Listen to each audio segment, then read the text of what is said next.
నా బాడీ నా ఇష్టం, మీకు చూసే అర్హత లేదు. ఒక ఇంటర్వ్యూలో మాట్లాడడం జరిగింది, నేను నగ్నంగా వెళ్ళినా అన్న తమ్ముడు వేరే వ్యక్తి ఎవరున్నా నన్ను వేరే భావనతో చూడకూడదు, మీరు ఒక చెల్లిలానో లేకపోతే ఒక స్త్రీమూర్తిగానో మీరు చూడాలి తప్ప నేను నగ్నంగా నిల్చున్నా మీరు అట్లా మీ చూపు అన్నది చెడిపోకుండా ఉండాలి అంటే అక్కడ మీ చూపు తప్పు, విప్పుకొని తిరగడం నా తప్పు కాదు అన్నట్టు చేసిన వ్యాఖ్యలు ఏవైతే ఉన్నారో అసలు ముఖ్యంగా దీన్ని మనం ఎలా తీసుకోవాలి? ఇవాళ నాన్వేషన్ చేసిన ఆ యాక్షన్స్, ఆయన మాట్లాడిన మాటలు, ఇవాళ సారీ చెప్తే మొత్తం అయిపోయినట్టేనా? ఆయన పైన కేసు కూడా ఫైల్ అవ్వడం జరిగింది. నేను ఒక్కటమ్మా, ఇప్పుడు నేను ఇలాగే ఉంటాను, నా శరీరం ఇట్లనే ఉంటుంది, మీరు అన్నా చెల్లెల్లాగా నన్ను చెల్లి అనుకోండి, నా భర్తనే చూడాలి అంటే వాడు ఎట్లని ఎందుకు అనుకుంటాడు? వాడేమని కొద్దిసేపు మర్దలు అనుకుంటాడు, కొద్దిసేపు ప్రియురాలు అనుకుంటాడు, అది వాడిష్టం. నువ్వు చెప్పంగానే వాడు అంటే అంటే మొత్తం అంటే నేను ఇప్పుకొని చూపిస్తా కానీ నువ్వు మాత్రం నన్ను అట్లా అనుకోకంటే తోలు తీస్తారు, మర్దలు అంటారు, ఇంకా నా కొద్దిసేపు నీ భార్యను ఊహించుకుంటారు, ఇంకా ఏదో రకంగా ఊహించుకుంటారు. నువ్వు చెప్పంగానే ఈడ జడ్జిమెంట్ ఇవ్వడానికి నువ్వు సుప్రీంకోర్టు జడ్జివా? నువ్వు మాట్లాడేటప్పుడు మీనింగ్ ఉండాలి, సిగ్గు ఉండాలి. స్వేచ్ఛ స్వేచ్ఛ స్వేచ్ఛ అంటున్నావు, ఏం స్వేచ్ఛ నీకు? అంటే స్వేచ్ఛ అనేది అందులో కదమ్మా, స్వేచ్ఛ అనేది ఒక మగవాడితో సమానంగా ఆడది ఎదగాలి, అప్పుడు స్వేచ్ఛ. నీ కాళ్ళ మీద నువ్వు నిలబడు, నీకు ఇష్టమున్న తిండి తిను, నీకు ఇష్టమున్నట్టు పెళ్లి చేసుకో, నీకు ఇష్టమున్నది ఏదైనా చేసుకో, కానీ స్వేచ్ఛ అనేది మన భారతదేశంలో ఇంకా అంత స్థాయికి ఎదగలేదు. నువ్వంటే ఇప్పుకొని తిరిగినా నీకు నష్టం జరగదు, కానీ అందరు మధ్యతరగతి కుటుంబీస్తులు ఉంటారు చాలామంది. స్వేచ్ఛ అంటే ఎట్లా స్వేచ్ఛనే? నీకు ఒక విషయం తెలుసా, ఇవాళ చనిపోయినాక కూడా ఒక డెడ్ బాడీని మగవాళ్ళ విషయంలో ఆచరణ అక్కడ లేకపోయినా ఆడవాళ్ళను చనిపోయిన శవాన్ని కూడా కనీసం ఒక పాట్ కూడా కనపడొద్దు అనే విధంగా మన భారతదేశ సంస్కృతి సాంప్రదాయం. అలాంటి సాంప్రదాయంలో నువ్వెట్లా పుట్టావు? నిజంగా నువ్వు ఒక సాంప్రదాయమైన కుటుంబంలోకి వెళ్ళి వచ్చినావు, నువ్వు ఎట్లా మారిపోయినావో నాకు అర్థం కాదు. ఒక విషయం అమ్మా, ఇవాళ మన ఇంట్లో గోల్డ్, బంగారం, డబ్బులు ఎన్నో ఉంటాయి మన దగ్గర, మనం ఇంట్లో భద్రంగా తాళం వేసుకొని వస్తాం. దేనికి వేసుకొని వస్తామండి? అవి జాగ్రత్తగా ఉండాలని.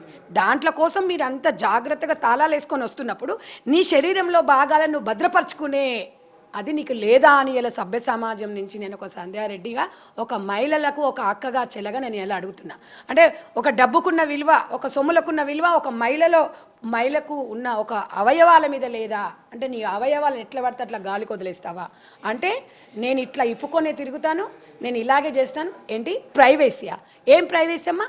ఇప్పుడు ఆమె వాళ్ళ భర్తతో ప్రైవేసీగా ఉందంట, భర్తతో ప్రైవేసీగా ఉన్నప్పుడు ఇన్స్టాలో పెట్టొద్దు. ఇప్పుడు ఇన్స్టాలో ఇప్పుడు ఇది పెట్టకపోతే ఎట్లొచ్చింది మేడం? ఇది మీరు ఒక మాట, మీరు ఇప్పుడు ఇది ఒకటి ఉంది, మీరు ఒకసారి చూడండి. ఇది ఇప్పుడు ఆమె వెకేషన్కి వెళ్ళేసి ఆమె ఈ రకంగా ఆమె దగ్గర సిగ్నల్స్ వస్తలేనట్టున్నాయి అసలు ఘోరంగా. ఒక్క నిమిషం, ఇగో ఇక్కడ చూడండి, ఇగో ఈ డ్రెస్సు ఇక్కడ ఓపెన్ కావట్లేదు. అసలు ఎంత ఘోరంగా అంటే, మరి అవి నాకు తెలిసి డిలీట్ చేశారా ఏందో నాకు తెలీదు, నిన్నటి వరకు మాత్రం ఫుల్గా ఉండే. మరి మీరు ఒక ప్రైవేసీగా ఉన్నప్పుడు పబ్లిక్లోకి ఎట్లొచ్చినాయి అవి? నీకంత ఉంటే నువ్వు వచ్చేసి ఇక్కడ పంజగుట్ట సెంటర్లో పెట్టు బోర్డులు, అప్పుడు తెలుస్తుంది ప్రజలలో. మగపోరలకు మీకు ఇంకో విషయం అమ్మా, మగవాళ్ళకి హార్మోన్ ఇన్బ్యాలెన్స్ అనేది కంట్రోల్లో ఉండదు. ఇప్పుడు నువ్వు అక్క అనుకో అంటే అక్క తమ్ముడు ముందర అట్లే ఉంటారా? తమ్ముడు ముందల నా తమ్ముడే కదా అని చెప్పేసి అట్లుంటే ఊరుకుంటాడా తమ్ముడు? ఎందుకు ఊరుకుంటారు? దానికి సిగ్గు కొంచెం అనే శరవన ఉండాలి మాట్లాడేటప్పుడు.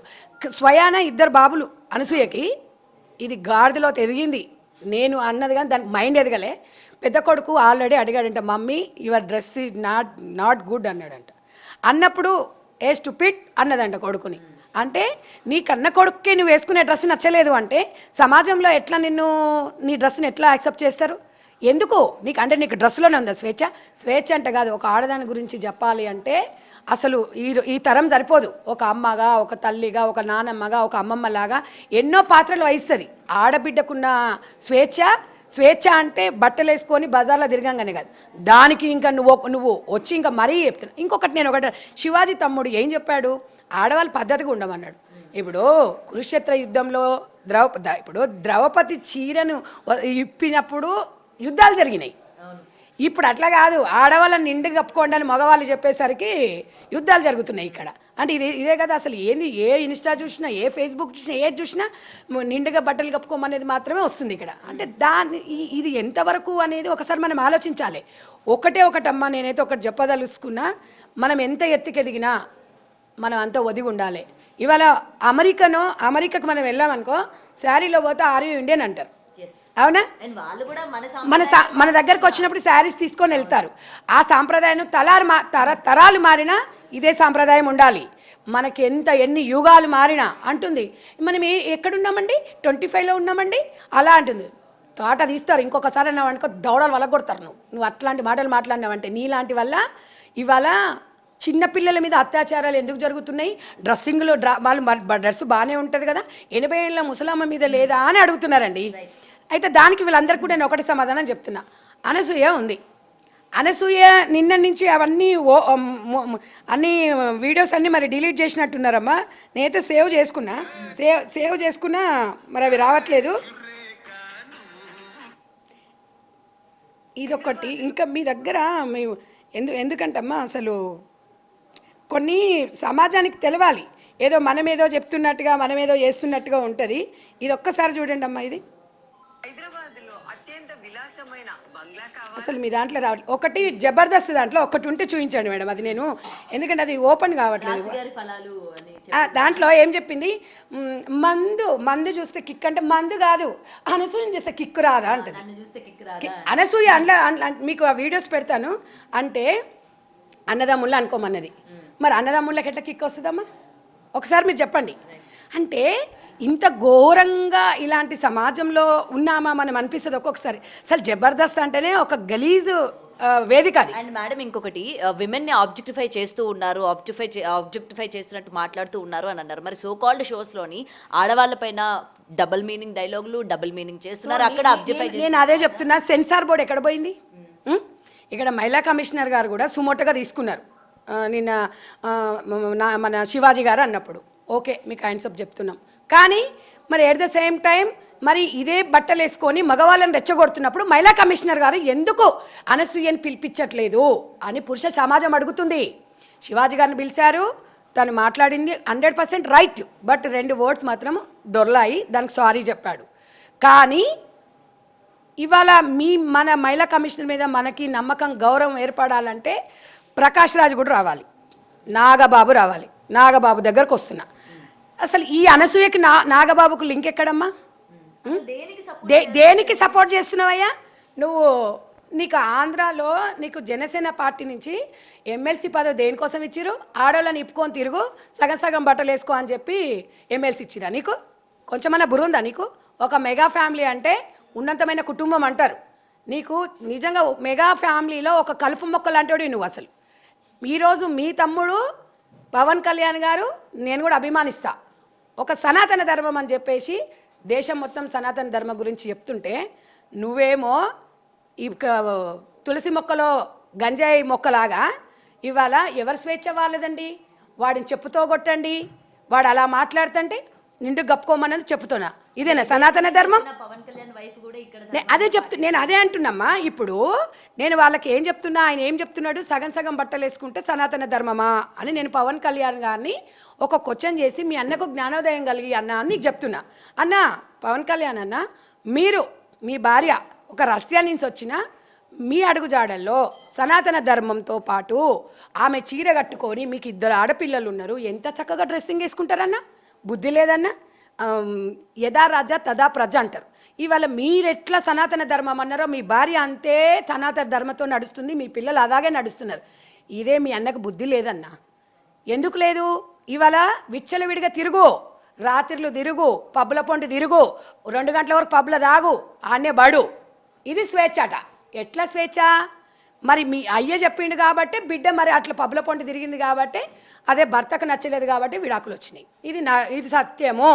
ఎవరేమన్నా ఏమనకపోయినా ఇది సత్యం. కానీ అన్నా నాగబాబన్నా, నీకు ఒక్కటి చెప్తున్నా, నీకు నడుస్తుంది, నీకు డబ్బు ఉంది, ఒక మొగడు కాకపోతే 4 మొగళ్ళని తెస్తారు. కానీ మాలాంటి మిడిల్ క్లాస్ వాళ్ళకు పరువు చాలా ముఖ్యం. పరువే మాకు చాలా 1000 కోట్లతో సమానం. పరువు పోతే మేము చచ్చిపోయినట్టే సమానం. నువ్వు ఏం చెప్తున్నావయ్యా? నీ బిడ్డకు అట్లా చెప్పకనే చెడిపోయింది. నువ్వు మళ్ళీ నీ బిడ్డ చెడిపోయింది కాక ఊర్లో బిడ్డలందరూ చెడిపోవాలని చెప్తున్నావు. ఇవి జనసేన పార్టీ కార్యకర్తలందరూ కూడా ఈ కలుపు మొక్కను తొలగించండి. ఇంకొకసారి మాట్లాడేటప్పుడు ఎప్పుడైనా అంతే, అదే మీ ఎప్పుడు అలాగే మాట్లాడుతుంటారు మీరు. ఎందుకు మాట్లాడుతుంటారు? నిన్ను ఎవడో వచ్చి నిన్ను స్టేట్మెంట్ ఇవ్వమన్నాడు? ఎటువంటి పనికి మాలే దానికి ఇచ్చినావు నువ్వు స్టేట్మెంట్? ఎటువంటి పనికి మాలే దాన్ని నువ్వు ప్రోత్సహించినావు? అసలు చెత్తదాన్ని ఇస్తావా? కానీ నిజానికి మేడం ఆడపిల్లకి నచ్చిన బట్టలు వేసుకునే అంత స్వాతంత్రం లేదా? అంటే అమ్మా నేనేమంటున్నా, ఆడపిల్లకు అన్ని స్వేచ్ఛ ఉంది, నేను కాదంటలే. బట్టలు ఆడపిల్ల సమాజంలో తిరుగుతుందా, అడవిలో బతుకుతుందా? ఇది మన భారతదేశం అమ్మా.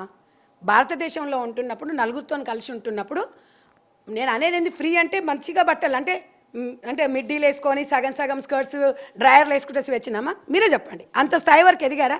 మీరు ఒక యాంకర్గా ఉన్నారు, మీకు ఒకవేళ ఈ వృత్తిలో వేసుకోవాలనుకున్నా కూడా ఎబ్బెట్టుగా అనిపిస్తుంది. ఎందుకు అనిపిస్తుంది? అది ఎవరు మీకు చెప్పలేదు, మీ బ్లడ్లో ఉంది. అది మన భారతదేశ బ్లడ్లో ఉంది. మన సంస్కృతి సాంప్రదాయాలను తరాలు మారినా ఇలాగే ఉండాలి అనుకుంటాం, అడగకపోతే ఇట్లనే ఉంటుంది. కాబట్టి ఇవాళ నాగబాబు గారు ప్రకాష్ రాజ్ ఇద్దరు, ఆయన ప్రకాష్ రాజ్ ఒక ఆయన ఉన్నాడు, ఆయన మంచినే చేసుకున్నావు, ఆయన రెండో పెళ్లి చేసుకున్నావు, పామ్ హౌస్లో వండుకున్నావు. మరి ఇదే బిగినీలు ఇవే కడ్రాయర్లతో మీ భార్యను వేసుకొని బయటికి రమ్మని చెప్పు.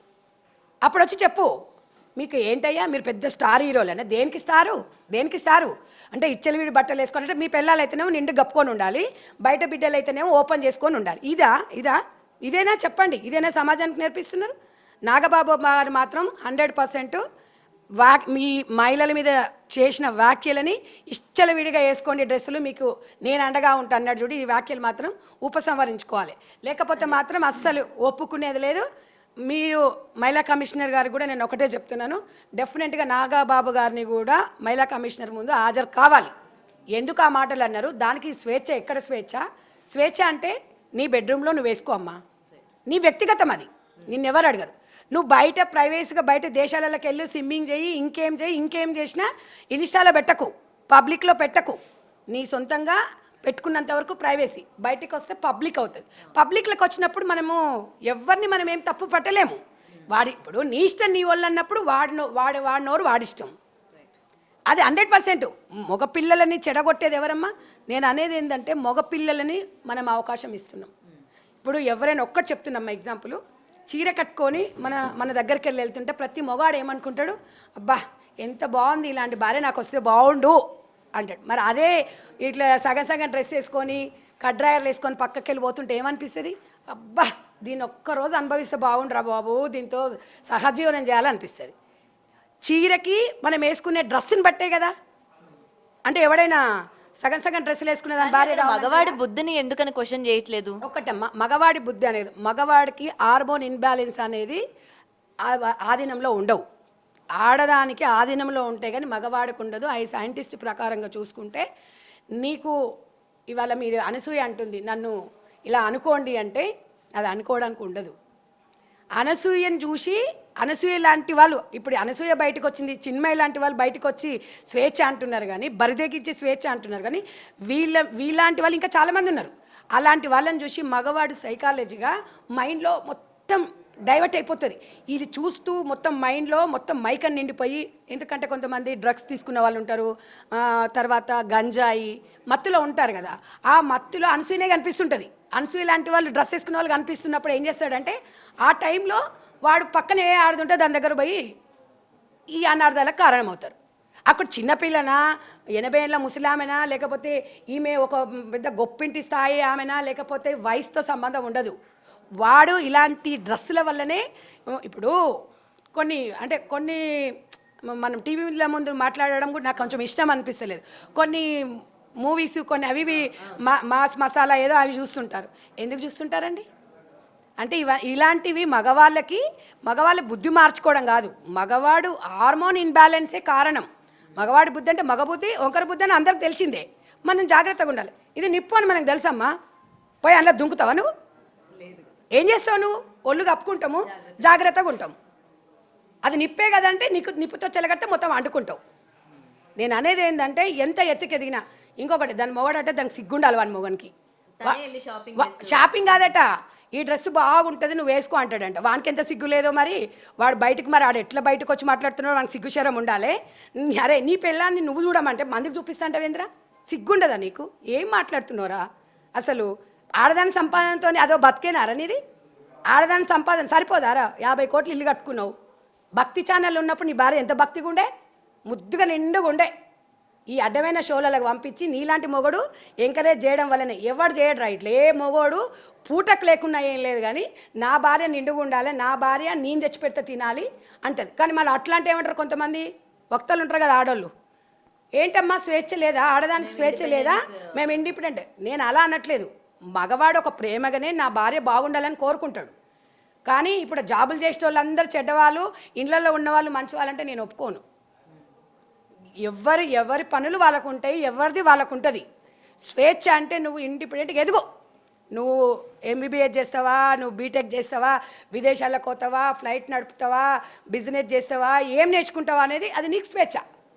ఇంకొకటి, నువ్వు వ్యక్తిగతంగా సహజీవనం చేస్తావా, ఇద్దరిని చేస్తావా, నలుగురితో చేస్తావా, నీ ఇష్టం. అది పబ్లిక్లకు వస్తే మాత్రం కష్టం. అది స్వేచ్ఛ అనేది అక్కడే ఉంటుంది. స్వేచ్ఛకి రెండు తేడా.